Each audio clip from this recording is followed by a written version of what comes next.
Good evening, children. Welcome to today's 10th class biology class. Regarding 10th class biology, the first chapter, as you know very well, nutrition, the food supply system. Of course, in previous periods, regarding this photosynthesis, we learn about what is meant by photosynthesis, what are autotrophs, next, what are the factors are the materials essential for the process of photosynthesis. So, in order to that, already we learn about water and photosynthesis, air and photosynthesis, light and photosynthesis, how carbon dioxide is essential for the process of photosynthesis, how oxygen is liberated or released during presence of sunlight, how sunlight is essential for the process of photosynthesis. So these are the factors, how they are related to photosynthesis was clearly explained by lab activities, supporting lab activities. So today we have to learn about photosynthesis and that means photosynthesis and chlorophyll. Of course, it is one of the pigment. Chlorophyll is one of the green color pigment which supports the photosynthesis. So chlorophyll and photosynthesis. Actually, in the year of 1779, a famous Dutch scientist, Janardhan, found that how the plants form the oxygen, and also he proved by hydraulic experiment. It is very clear in the year of 1779. Photolysis of water, oxygen is released into the atmosphere, explained by Janardhan. But still he would like to know about more regarding photosynthesis. So in order to that, he was more interested. He wanted to find about more regarding photosynthesis. So his hypothesis that the only green color parts means green color leaves only can perform photosynthesis. Only his hypothesis. But he thinks that if only the green color parts can do the photosynthesis, what about the other colored parts? What about the other color leaves? Whether photosynthesis takes place in the other color leaves or not. If only color is more important, then for example some green color animals or birds like parrot or peacock, they may also in a green colored structure.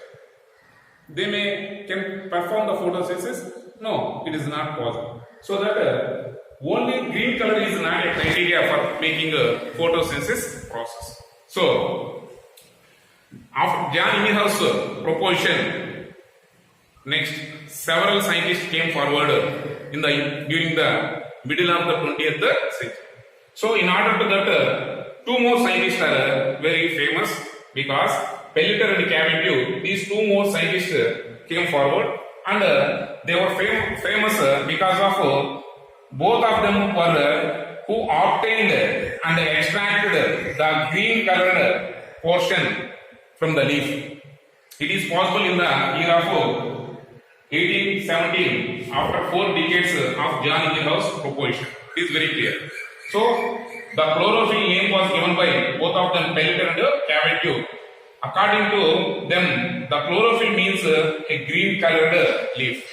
Actually, afterwards, they learn about chlorophyll is one of the pigment which is present in the chloroplast. Chloroplast is a cell organelle. It is one of the plastid. Chloroplast is one of the plastid apart from the leucoplast and the chromoplast. So, plastids or chloroplast is exclusively present in the plant cell. So, chloroplast contains different colored pigments apart from that chlorophyll. I mean that not only chlorophyll, other pigments like xanthophyll and carotenoids. So, some other pigments also could support the photosynthesis. So that the new tendered leaves, young leaves of mango, it may be reddish brown in color, but photosynthesis takes place. Actually, the red color rays, red colored pigment support more photosynthesis when compared to green color according to Engelmann. So Engelmann proposed one hypothesis when he conducted some experiment on green colored algae strand.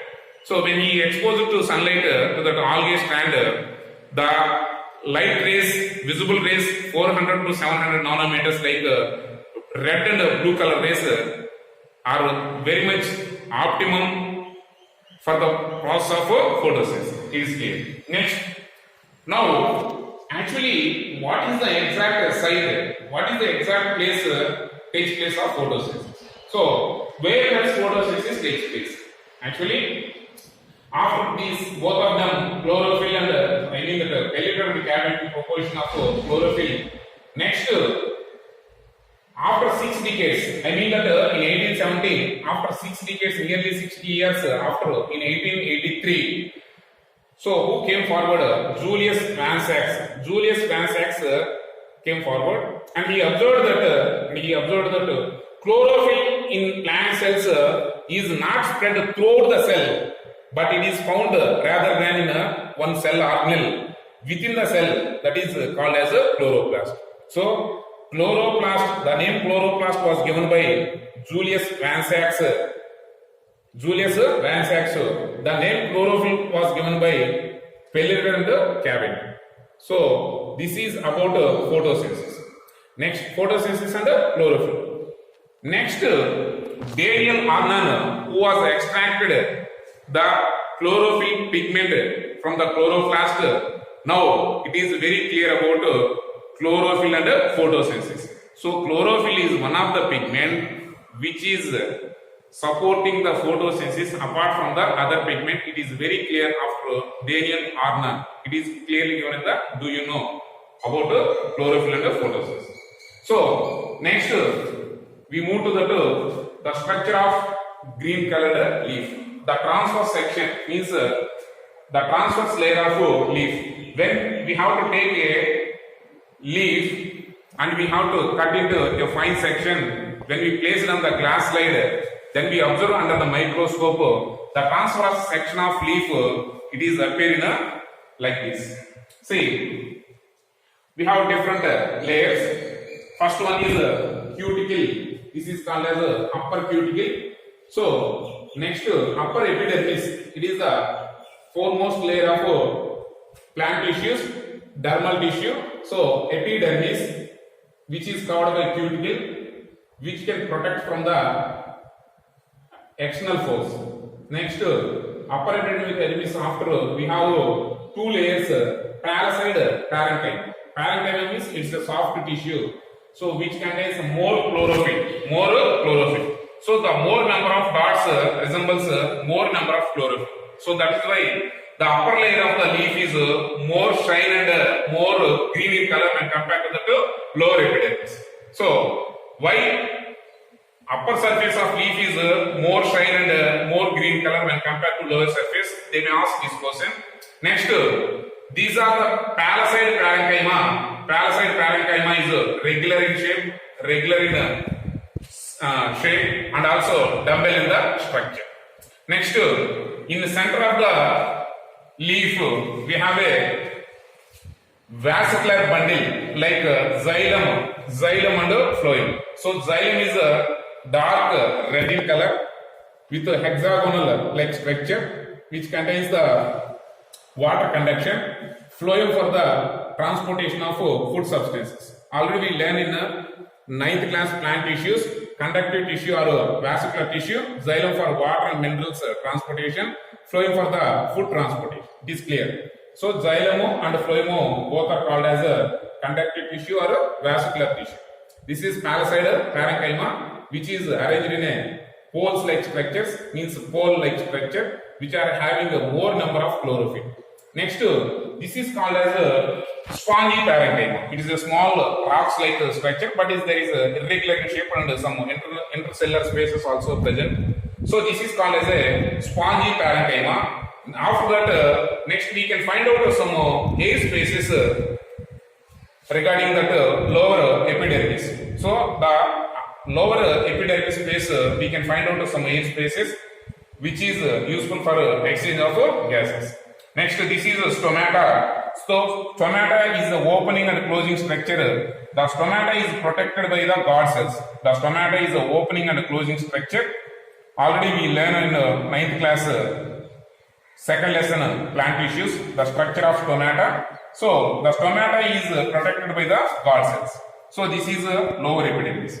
So briefly, this is the structure of transverse section of leaf. So when we have to practice this diagram, when we have to practice the diagram, when we have to learn the each and every part and their functioning, then we have to go for that some model courses. So regarding CC model, note SSC public examination point of view, certainly one diagram will give to the in foremost section, 100% one diagram will give, but the diagram may be related to some CC model courses. So nowadays they want to give directly to draw the diagram. Based on the parts, we can locate an exact portion, and sometimes they may ask the part functioning. So like that they may ask some CC model questions in a SSC public examination point of view.